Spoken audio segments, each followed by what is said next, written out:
Hello, everyone. Welcome to another episode of Frankie's Open Mic. I'm Haley Overseth with Frankie's Podcast Network, and I am so pleased to be joined today by Fina Ferrara. Hello, Fina. Welcome. Thank you, Haley. Thank you for having me here on your podcast. I'm excited. I'm so excited to chat with you because you have some very fascinating performance art. I've been looking at your website and checking out some of your videos, and I really love your story, and I love the very unique works that you put together. So for the folks who are watching, let's start with just kind of your origin story, if you will. You started at 10 with classic ballet dancing. So start us there. Okay.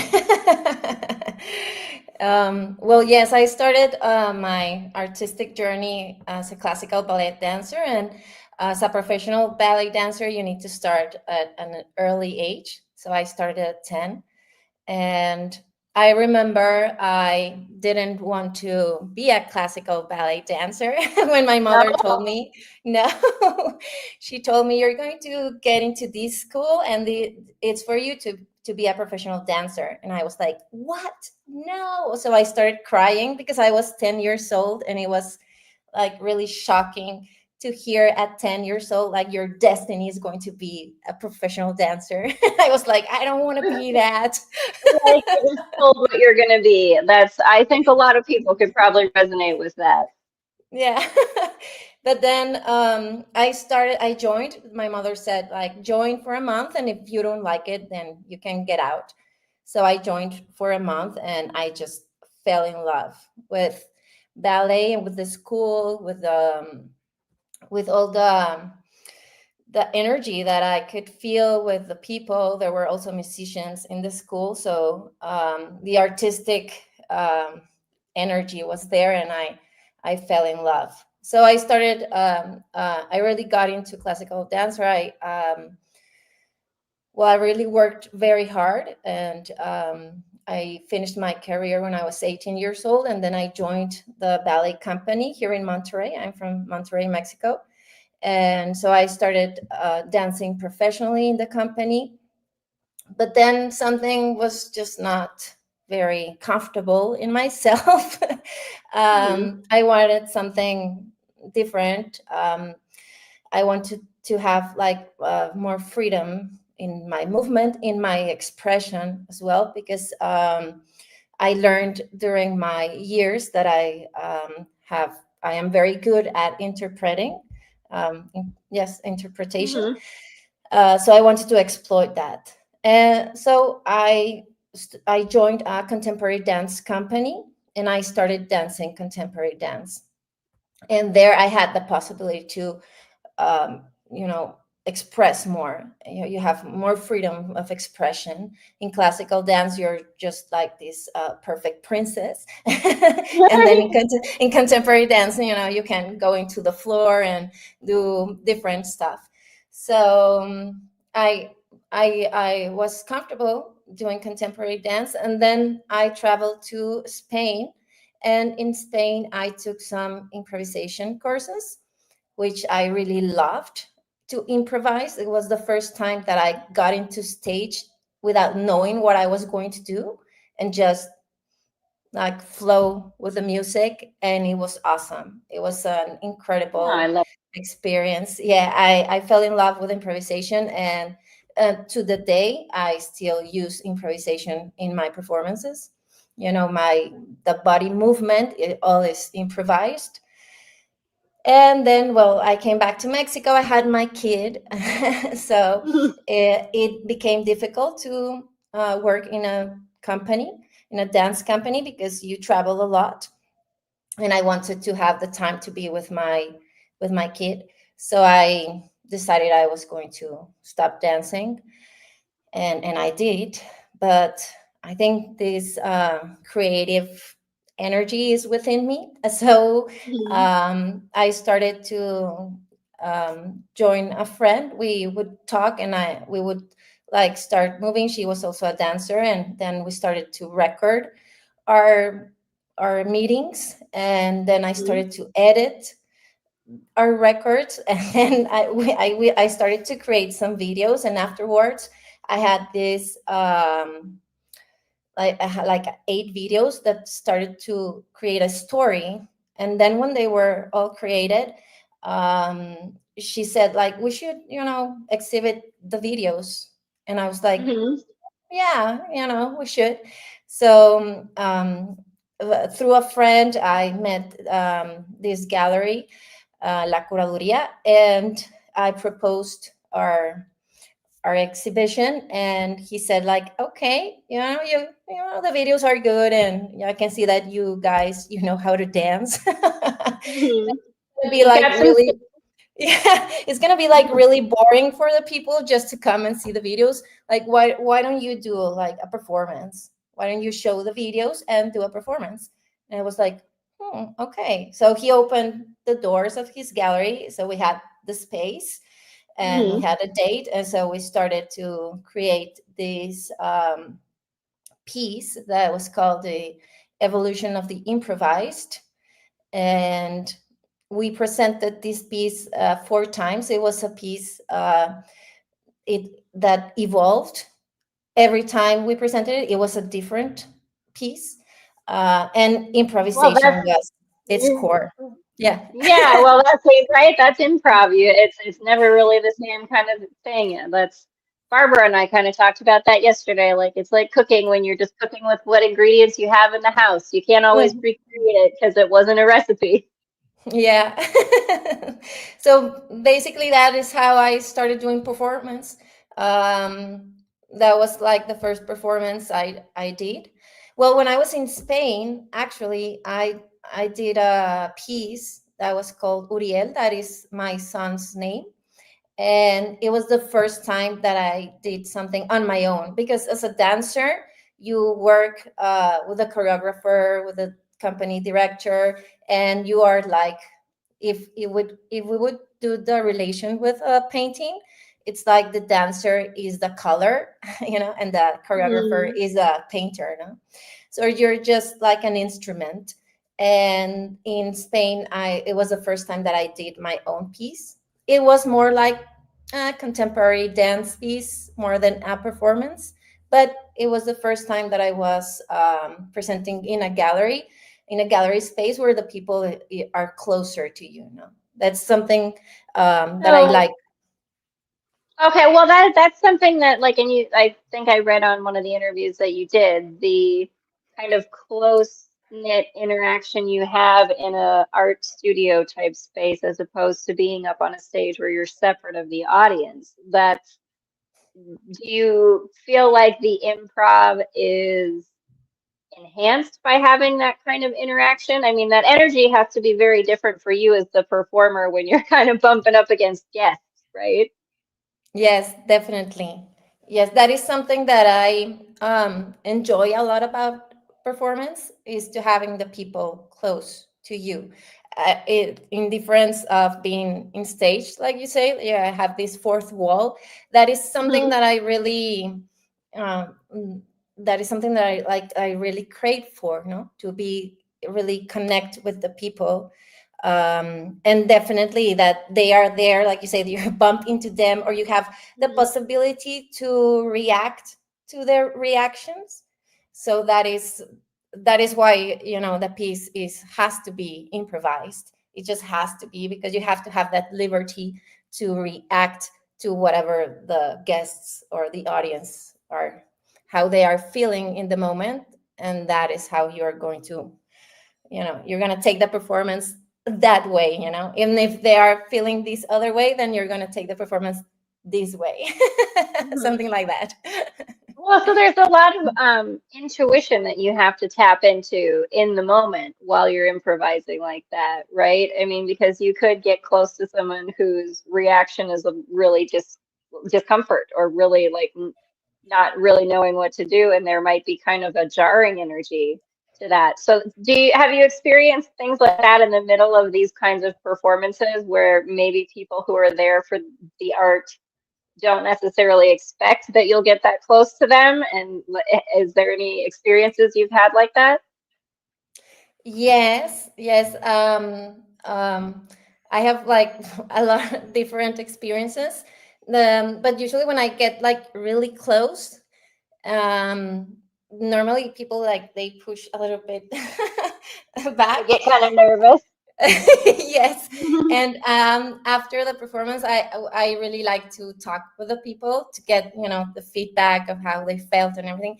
And normally they say like I was like, or I was about to cry, like you were like so close and I was feeling like so much the emotion that I was like almost crying. And there are Mhm. people that tell me like I was afraid that you would come near me, so I was like hiding on the like please don't come I near try me, to get please away. don't. Please don't come over here. Like, I don't want to be a part of this performance. I didn't think I signed up to be a member of the show. Yes. And then one time there was this lady. It was a performance. It's called Pig Nasty Quino, and it's like a 2 hour performance or more, Oh, where wow. I'm into a character and I talk. You know, I'm an artist actually, and I'm having this exhibition and I'm presenting the exhibition to the audience. So I talk with the audience and I'm showing my work and everything. So she came late. Um, so I said a comment about coming late and how it's like really rude or something like that. I said something, but Mhm. in character, I was actually like trying to make fun of the situation, and she got really upset and she just went. She Oh, didn't stay no. for the show. Like she didn't Wow. get. Yeah, but Maybe it she was didn't like understand that it was a character that you were playing in the moment. Yeah. yeah, she didn't understand. She didn't understand. Well, but that's really, I mean, that's a really raw reaction, right? And that's kind of a real life reaction that someone would have. And it's interesting, I think. It really is interesting that you're able to do this as a performance art, and that improvisation, though, is still not everyone can necessarily determine that it's an improvisation art, like that there's that human element and interaction and energy that they will feel is viscerally real, and they'll still leave and exit because it was that upsetting, right? So like there's a lot of, and maybe you can talk a little bit about this. Like there's probably a lot of sort of interpretation and understanding of human emotions and human energy in the moment that you are sort of navigating as you improv, right? Like, can you maybe talk a little bit about that for you as the artist when you're in character like that? Does it sort of affect your ability to stay in character? Like that particular instance, does that throw your energy off at all to like, oh, I feel like, because maybe you might feel bad that a person left, but that's not your character that you're in, so you can't necessarily embody, oh, sorry, that's the, right? Because I'm in character, I'm performing. I can't tell you that, sorry, that's not what I meant. It's just a performance. Yes. Well, actually, when I'm performing, it's just I'm performing. So I don't have this double side, you know. I don't have Hmm. this like consciousness. You say like, oh, you've been a bad girl. Like you said something bad to her and she Hmm. just left the show. It's like I'm on the show, so I'm there. You know, I'm totally in the moment. I'm totally present. So if she leaves, then I will say something about she leaving also, no? I will not get, because that would be like getting out of the character. So something that I really love about performance is you have to be totally present in the moment, and the mind is not I mean, the mind is there because the mind, you can't get rid of the mind, but it's just, Hmm. it's like on the back, you know, like when you're in a meditation, you know, there's this moment where the mind just boop, and you're just like boom, in the moment. So it's You're just fully present. yes, that is the experience that I have. And I you know, sometimes I'm just so into the performance that when it's over, the next day I will have like bruises on my knees or maybe cuts on my feet because I Hmm. was, you know, in the floor and doing things and just didn't, I was not feeling the, oh, I hit myself. It was, I just hit myself, but I'm still, doing what I need to do. So you That's can't, something the performance of the show doesn't stop just because there's injuries that happen, right? The show must go on. well, I hope I'm never gonna have like a real injury, but you can have like bruises or Mm, those are like minor injuries. the minor ones, nothing big. Yeah. No, I love it. That's so like I really do love it though that's something about art even for me I think that really does it gets you to a sort of meditative state in a lot of different ways, right? Not necessarily the kind of traditional meditative state we think of, sitting with your legs crossed and your eyes closed, right? But you're in the middle of a performance and you can get into that flow state, that meditative state where the mind does kind of go to the back, the kind of noise that we're all used to internally, right? Goes to the back Yes. and you become really very present. And I was looking at some of your work on your website and some of your like video performance art, and it does have that sort of energy to it that it really does bring you into the present moment because you're so fixated on what's happening. And I was really fascinated by how you put so many elements together. Obviously when you're doing video, you're going to have, it's not just the art of the imagery and the sort of scene you're setting, but there's the music, there's the soundscape, there's these different elements that you incorporate. And like one of them that you had some like the sounds of that crinkling tinfoil in the back, but you didn't Uh, know that that's what it was until later. And it's really very jarring, right? This like crinkled up sort of and like the body movements and the facial expressions you're doing are amazing. So can you maybe talk a little bit about like when you're building or creating or choreographing one of these, performance pieces that you're doing in like the video form? Can you maybe talk a little bit about your process and how you kind of bring all of those different elements together? yes, sure. Well, that specific video you're talking about, it's called Transduction, and I did Hmm. it in the pandemic, during pandemic, and Oh, wow. it's actually about how we all went, into Hmm. ourselves, into like we just closed the doors, closed the windows, and we're Everybody hid away from the world. yes. Hmm. But yes, when I'm doing video art, yes, I usually do visualize what I want to project, and obviously having the editing process, it's like it's magic. No, it works magic Hmm. because that you can just like film, and then with a piece, with a film piece, then you can cut and put this, this one, this is the end when we film, but I want it to be at the beginning, no?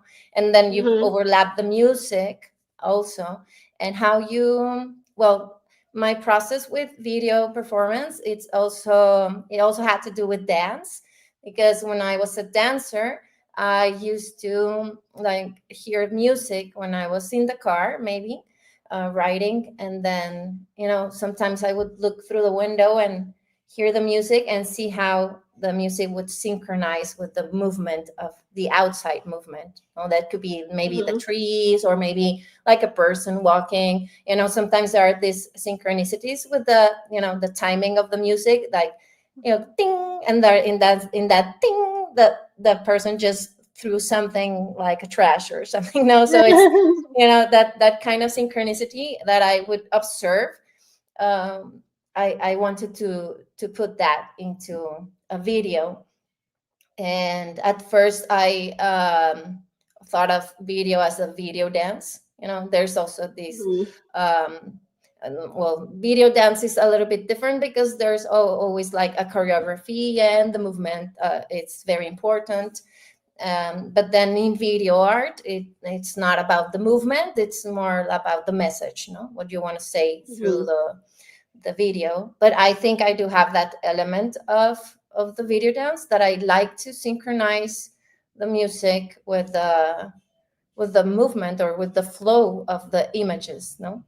So Hmm. maybe that is something that also makes it powerful, to have that synchronicity. I think so. Yes. I mean, the timing of things and when you sort of hit the right sort of movement at the right time with the right sound, right? There's something that is very powerful and a lot more sort of poignant for people. It really does kind of hit home in a different way. But then sometimes, and I think this is something that you probably play with a little bit too, sometimes it's the things that don't match up quite right, right? Like, so do you ever use sort of the opposite of that, right? Something that is like offbeat or off timed to purposefully sort of be jarring, right? To Yes. sort of purposefully kind of catch people off guard because they expect it to sort of harmonize and hit in a certain moment, but like you shift it. Yes, definitely. And it has that intention also, no? When you, it has a purpose when you do it that way, or maybe also like the lack of music, not using music at all, Mhm. it also creates a different effect, a different feeling, a different energy. Mhm.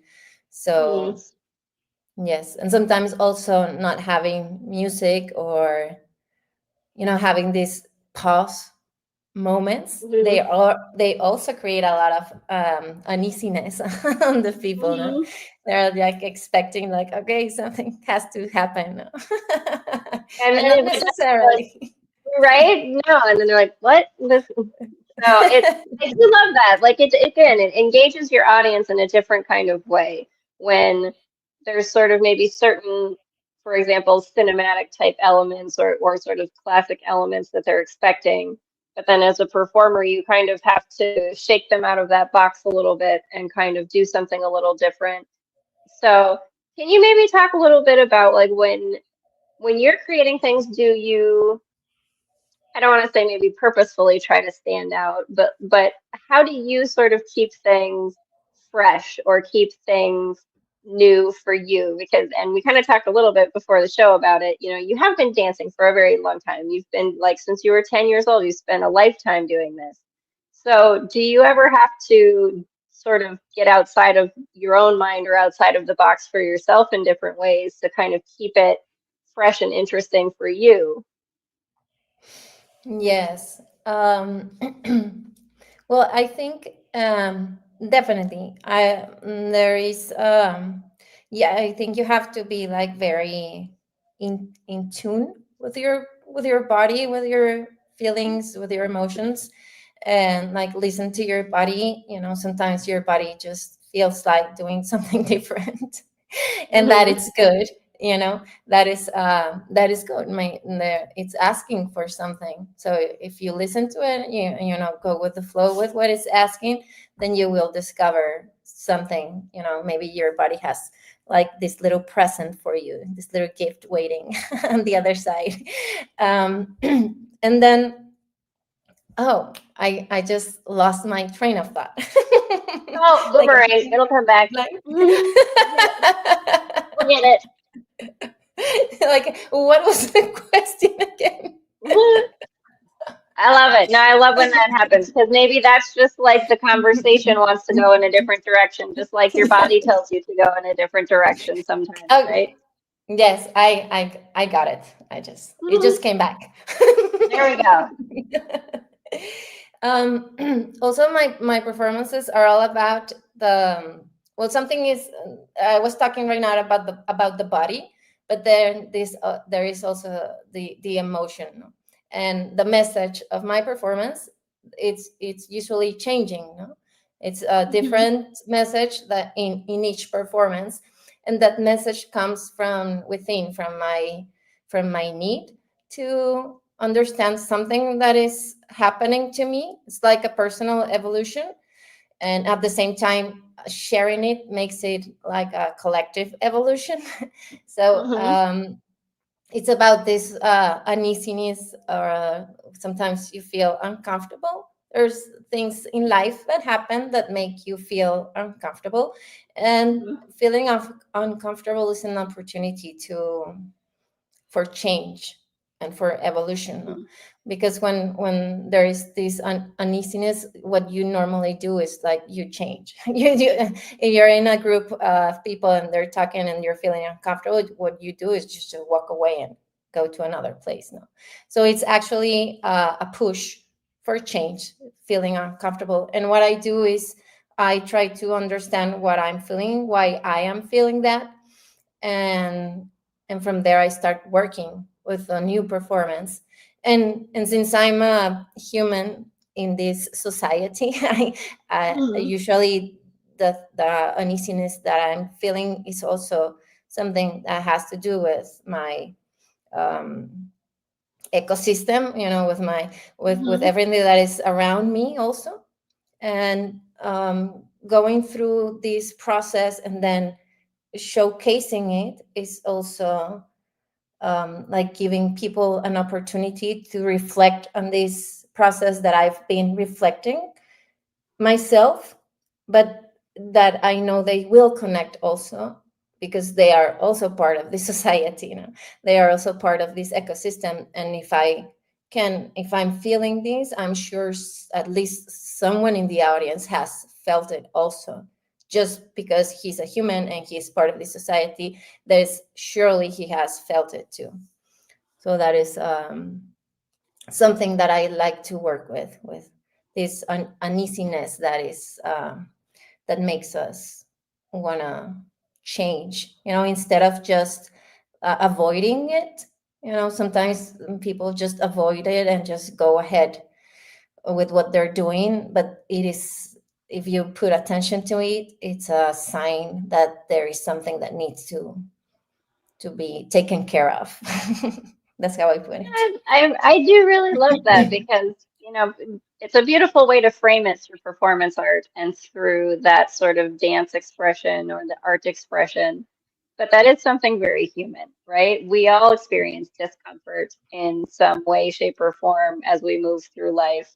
And I do think it's true that as a society, a lot of times we're sort of trained to we are sort of trained to run away from discomfort and not necessarily see the opportunities that might be in it if we sit with it. So it's a very unique way that you have for yourself to be able to sit with uncomfortable emotion or uncomfortable states of being, right? And I think that's a wonderful thing for people to have examples to them in an artistic and creative way, right? Like it shows that there are creative ways that you can sit with difficult emotions or uncomfortable situations and see the opportunities that are in it for something new and different to come out of it, right? And so I love that perspective. I think that's really amazing. And have you ever talked to, people who have been to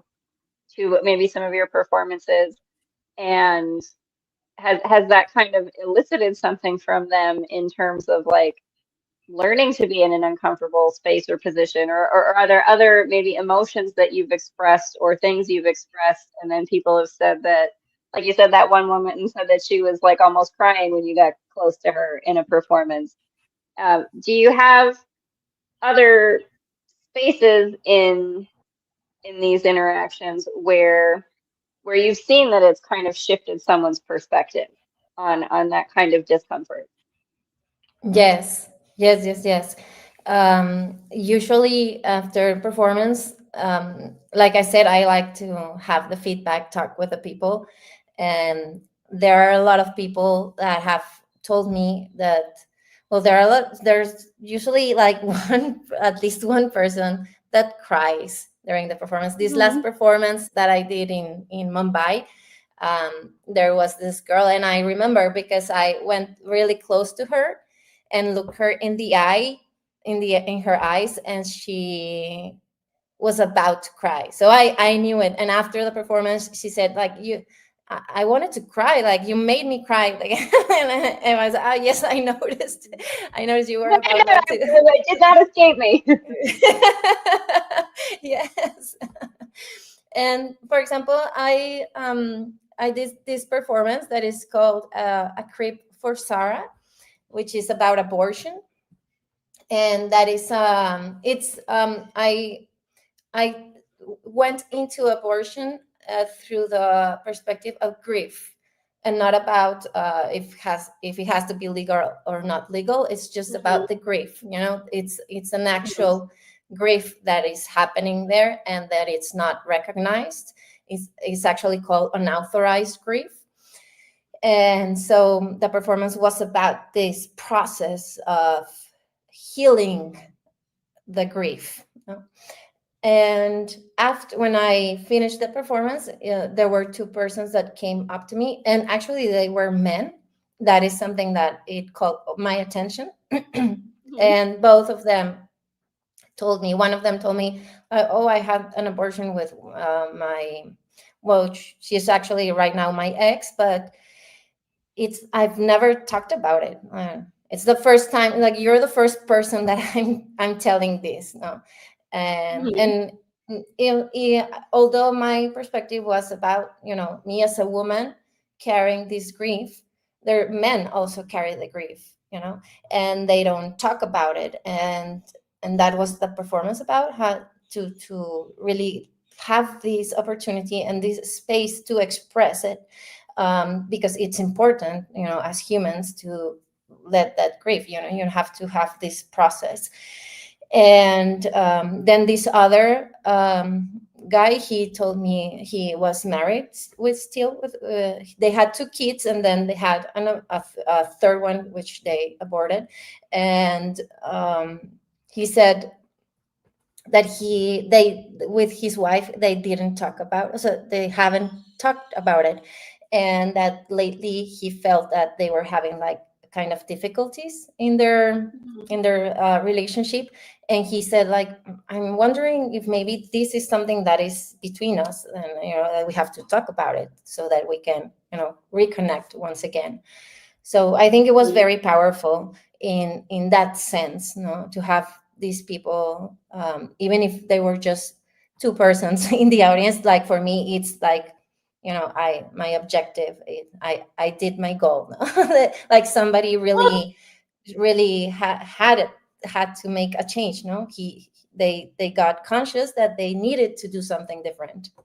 Well, but I think that's really, again, amazing to create that space and that outlet for people, because you're expressing something and because you're performing and expressing the emotion in an artistic way. It's a different way for people to approach a subject or a topic that might usually be very difficult to talk about. And communication in those kind of instances, especially in intimate relationships like that, is so key, is so important.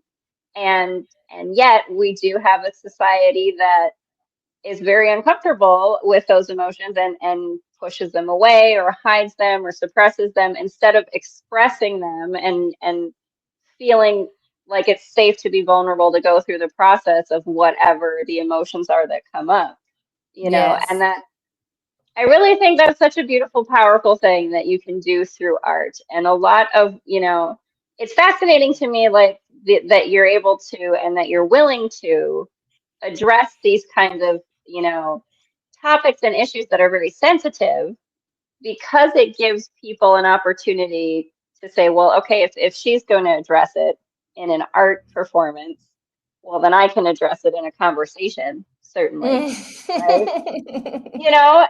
And so do you experience some of that? Because obviously what you do with the performance art, and you're very, when you're dancing and using your body, there's maybe a level of discomfort naturally that people kind of come to, because of how some of us are sort of taught to view the body, and maybe be sort of embarrassed or ashamed, right? And so when it comes to these kinds of emotions that are maybe more uncomfortable and more difficult, do you ever experience difficulty in embodying the performance, or is it something that maybe kind of fuels you a little bit to create that space and that outlet where something a little bit sensitive, or that is a topic that's maybe usually difficult to express and have conversations about in society? Do you have a sense that it's helped you too to maybe work through those things, or that, like, you're able to kind of shift your own perspective in different ways that kind of help shift the perspectives of those around you in the performance? Well, I've definitely have had like difficulties, no, like I don't know the word in English. In Spanish, it's called retos. You know that it's We something. need help in the comments, you guys. Help us with these translations.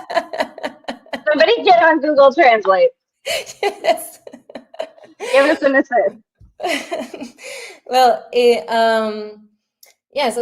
Something that you have to overcome. You know. So for example, in my performance, We Are Colors.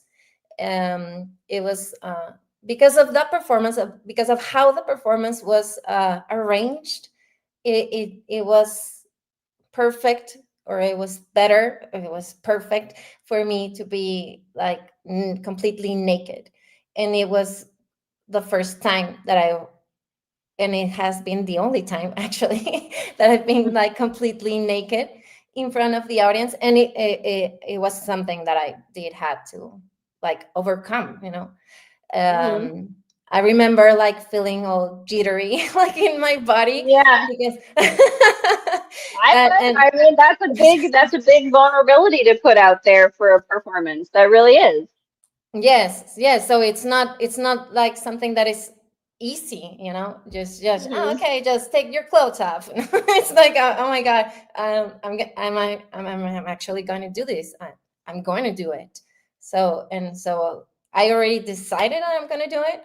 So I'm gonna, you know, do the best with it.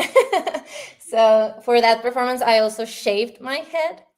So I was Hmm. completely shaved, and there was this 32-meter long fabric tube that I we made. Well, I actually had help to make it, and that we hung. We made a huge installation with it, and I put balloons with painting inside.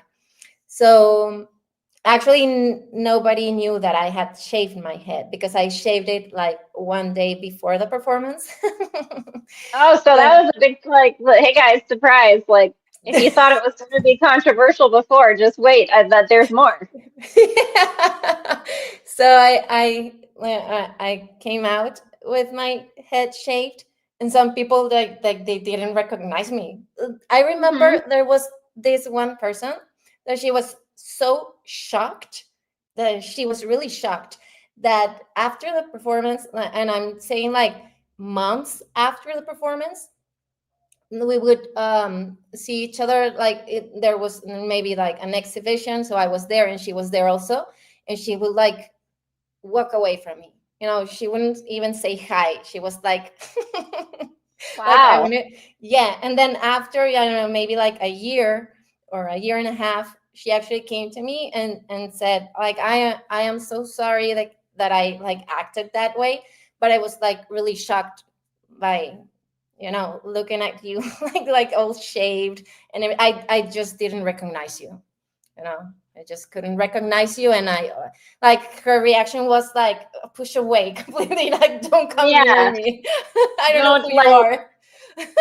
That's really interesting, though. I mean, that's such a again, that's something that your performance gives someone a reason to reflect and introspect and ask themselves, like, why am I so uncomfortable? Why was I that uncomfortable that even after the performance for a year? I mean, that's a significant amount of time for it to take a person to be able to like process the emotions that they felt during a performance, right? And like, I'm sure, you probably don't necessarily get like her kind of backstory of like maybe what she might have discovered about herself, but Mm. that's maybe kind of an interesting thing to think about that, you do these performances and you address different topics or you do something that is, outside of the box and maybe a little shocking to people, but that it triggers people to start to self-reflect in a different way and to really like kind of create an opportunity for them to work through a process of difficult emotions, right? And to really sort of self-reflect on why did that make me feel that way?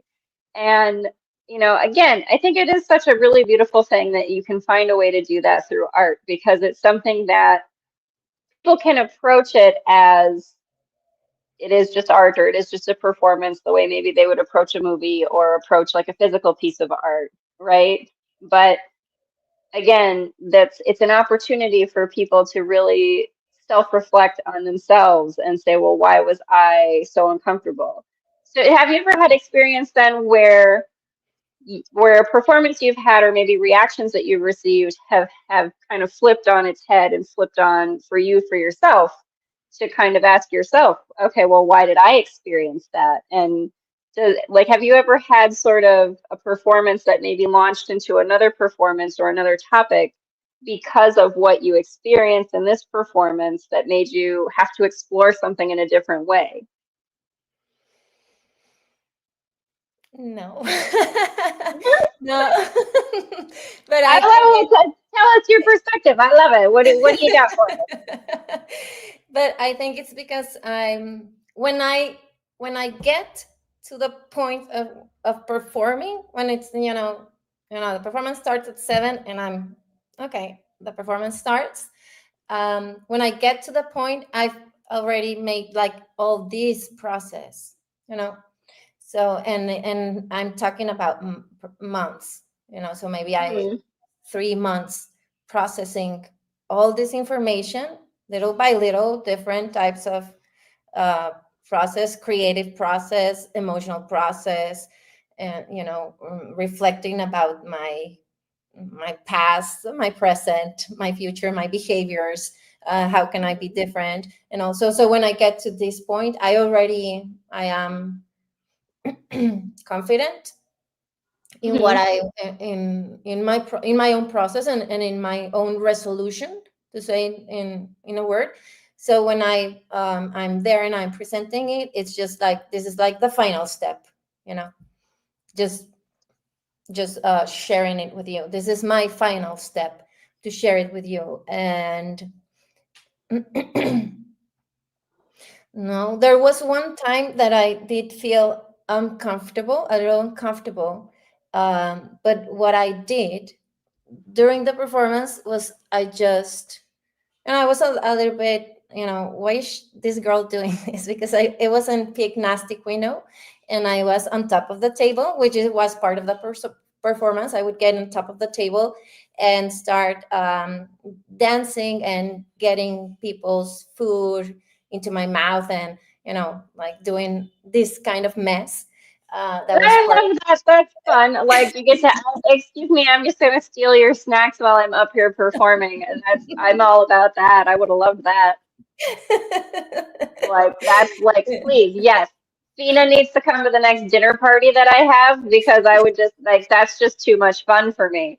Please get up on the table and start eating Thanksgiving dinner, because nobody can have family fights at Thanksgiving dinner if Fina is dancing on top of the table and stealing your turkey leg. Yeah. Like that's amazing. I think best guys, anybody watching, if you let hire Fina for your Thanksgiving dinner so that you don't have to deal with family drama, you can just have performance art that'll just show the drama, and just you'll freak everybody out enough that nobody's gonna fight about anything. Yeah, definitely. I love it. Well, this girl, she started to take like pieces of paper and put them in my, I don't know. Oh, okay, there was like some thread, and she put like a thread around my leg and put the piece of paper, like if it was like money, like if I was like Okay. a table dancer, no. So Yeah. I did get a little like, hey, well, I'm not. This is not the point. It's not like the performance has this other message that has nothing to do with table dancing. Yeah. Although I know I'm on top of the table. So I said, okay, what can I have like two options. Like I react to what she's doing, like get pissed off maybe, like or I Hmm. just go ahead with my performance. So I just went ahead with my performance. I completely ignored her. Like if she Hmm. didn't, like if she hadn't done anything at all. And so she stopped. So it was like, like, although like it got to me but it didn't really got into me, you know. It's like she touched the surface and Bounced off. yeah, so something like that. But other than that, but I didn't change the performance, you see. So it's just, maybe if I had changed the performance, then I would be like in making her like the it will make a different performance, you know. And my Right. message is clear, you know. I know my message. This is my message. And in like in Pig Nasty Quino, it's, you know, like the greediness of human behavior, and how we can you know, disconnect from the world, disconnect from the others, disconnect from even from nature, you know, and keep on building these huge buildings and cutting trees and everything just for our own greediness. And you know, and you keep on doing it, and you're completely disconnected of the world, and this makes you sick, you know. You become a sick person. And that was my message, and it had nothing to do with table dancing. So so I said, okay, my message. It's such a, I think that's a really great parallel to a lot of things that people sort of talk about in like the spheres of mindfulness, right? Like you can have an awareness of something that's happening that's outside of your plan or that isn't necessarily a part of the energy of what you intend to be doing. And you have a free will choice in the moment to be able to interact with that and shift yourself based on what's happening or to focus on what you know is your path or your particular message, right? And so that's, you know, again, such a really beautiful parallel in performance and in art to what people do struggle with internally on a regular basis, just in this human experience, right? Like, do I know myself well enough to not care what other people think or what other people might say or do or try to tell me I should do differently? Do you do you think that because you've done this sort of performance as such a big part of your life from such a young age, do you have any sense of that like sort of giving you an additional sort of self-knowing and confidence in what you're doing to like allow you to really explore these newer different things? Do you ever find it difficult to explore different topics or emotions when you're approaching something that you might want to create? Yes. Definitely. Yes, but like I said, it's like part of the process. It's like Hmm. pushing yourself. You know, you have to push yourself. Like I said, like if you feel this uneasiness, this emotion that is uncomfortable, you know, you can either like just ignore it and walk away, but it's still there. You know, if you're ignoring it, Hmm. it hasn't gone away.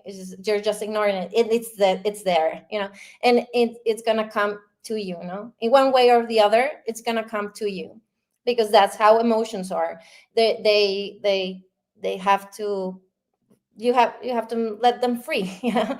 Hmm. When you don't let them free, what happens? Well, you get sick, you know, different Hmm. sickness in your body, because emotions are, you know, they're it's like energy that is in movement, you know, and you need to, and it has to keep on moving, you know. You have to keep that cycle, that energy. And so yes, of course, feeling uncomfortable is not easy, and facing Hmm. uncomfortableness or discomfort is not easy. You know, you have to push yourself, you know, to really like, okay, what is this? Ugh, it's disgusting, but I'm like, I'm not liking this thing that I'm feeling, but oh, I better look at it because if I don't, it's just gonna fester and stay there, right? It's exactly. hmm. Yes. Yes. And for example, I think, well, for example, we are close. Like, getting myself naked was something that it really had to. It was kind of something difficult that I overcame, and also this performance of a creep for Sarah, it was also definitely another issue to overcome. That was just Mhm. difficult. Like talking about my own abortion was something. Yeah, it was not easy. But then afterwards, after I started talking about it, it became easier. You know, every time it became easier. I was part of a festival in New York that it was called On Docs Festival. It was performance, but it was about censorship. You know, censorship in the art or censorship in the themes that are Mhm. present in the art form. So I was part of this festival, and they made me a question, and I think it was a a very interesting question, no? That for in order for me to talk about this theme, I had to first of all uncensor myself. You know, so Mhm. when you know that is it's a theme that you have to first liberate yourself, and then you can present it. So for me, it was a theme that I did had to um, overcome, and work with it. And it was very interesting, the process too, where now when I was talking about emotions, I had my abortion. It happened like 2 years before I started the process of working with the performance A Crave for Sarah. And Mhm. what I did after the abortion was just, like what everybody does, you just leave it behind you. And then afterwards, it came to me because I had this difficulty in my body, and I started working with Mhm. it, and I couldn't liberate it at all. And then I just, during a healing process, I realized that it was my abortion, that it was there, that I hadn't processed the grief.